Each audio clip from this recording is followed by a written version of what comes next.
आज मैं आप लोगों को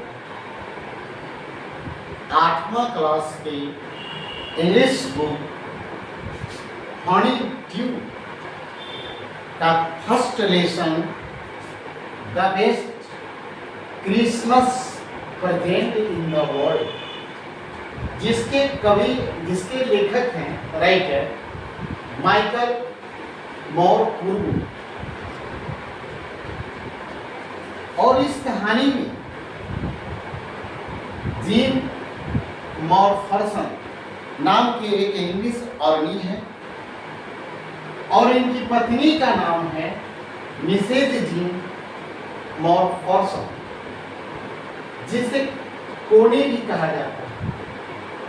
101 वर्ष से अधिक उम्र की यह महिला अपने जीवन को पाई और इस दोनों के बीच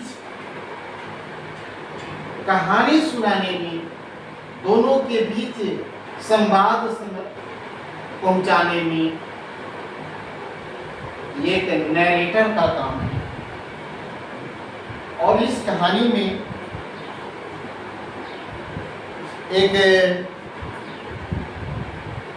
आर्मी का क्या हाल होता है युद्ध के मैदान में, और युद्ध में के मैदान में उसके मन में कौन कौन सी बातें आती रहती है, इन सारी बातों को उन्होंने बहुत ही नजदीक से देखा है।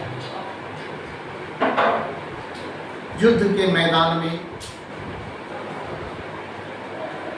बहुत दिनों तक अपने पत्नी से अलग रहने के कारण उनकी पत्नी भी चेहरे से जुड़ चुकी थी।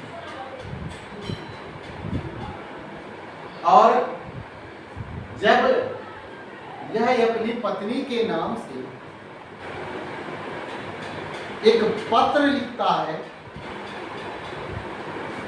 और पत्र जब ये कथावाचक इस कहानी को का वर्णन करने वाले जब इसके पत्नी के पास ये इस खबर को लेकर के पहुंचता है, तब उसके बाद इसकी पत्नी इतनी विधवा हो चुकी होती है, इतने लाचार स्थिति में हो चुकी होती है, इतने वृद्ध हो चुकी होती है जिसका वर्णन नहीं किया जा सकता, लेकिन अपने पति की याद में जिंदा रहता है। उसका घर जल जाता है। घर जल जाने के बाद वह किसी हॉस्पिटल में भर्ती रहती है और जब यह खबर लेकर के उसकी पत्नी के पास पहुंचता है, तब तक यह उसकी पत्नी वहां से गायब मिलती है, वह नहीं रहती है और उसका पड़ोसी ही इसके बारे में सारी बातें बताता है और हॉस्पिटल में जाकर के यह मिलता है। ये सैनिक जर्मन के सैनिकों के साथ दोनों आपस में क्रिसमस डे के अवसर पर मिलता है। क्रिसमस डे का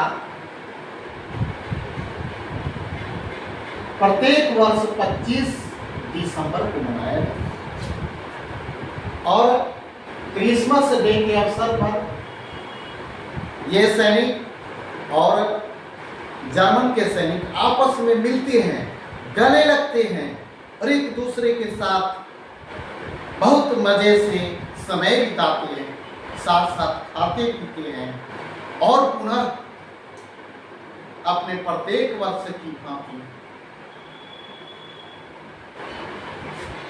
क्रिसमस डे की याद करते हैं और अपने अपने गुफे की ओर चले जाते हैं, अपने अपने कैंप की ओर चले जाते हैं।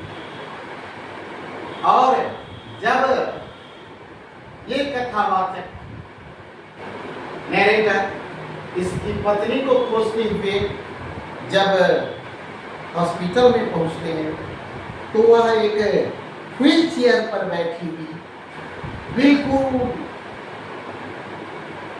अपने पति की याद में लाचार स्थिति में थी। और जो ही यह नैरेटर मिलता है तब वह अपने पति को भी याद करती रहती है, लेकिन अपने पति के चेहरा को भूल गई रहती है और इसे ही अपना पति मान करके उसे गले मिलती है, उसको चूमती है, उसके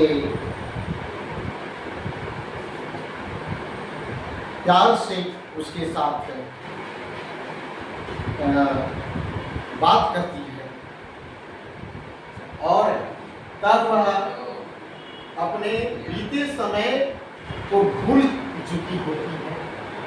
इस कहानी से हमें यह संदेश मिलता है कि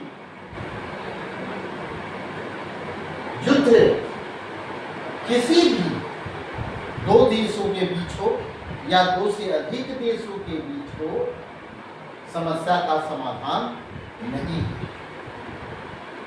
आए दिन समाज में दो समुदायों के बीच, दो जातियों के बीच जो युद्ध होता है वह युद्ध समस्या का समाधान है। समस्या का समाधान है शांति, क्योंकि युद्ध से अनेक तरह के तबाही पैदा होता है और जब विस्तृत पैमाने पर होता है तो अनेक अनाथ और विधवाओं की संख्या में वृद्धि हो जाती है। इसलिए शांति का रास्ता ही हम लोग मानव समुदाय के लिए, मानव जाति की खुशी के लिए जरूरी है। इसलिए we can say that war is not for a solution of any problem between two or more than two countries. It only brings destruction, increase orphans and widows. Only the path of peace leads the world to happiness and the welfare of mankind. इसलिए अगर हम अपनी मातृभाषा में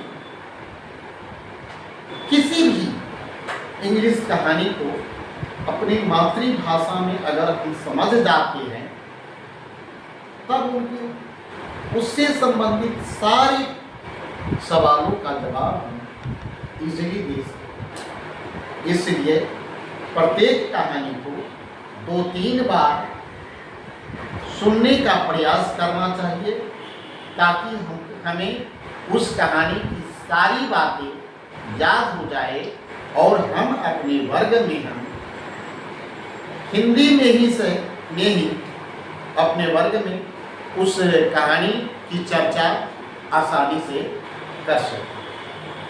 फिर अगले video में अगले सब्जेक्ट के साथ मिलेंगे। जय हिंद, जय भारत, धन्यवाद।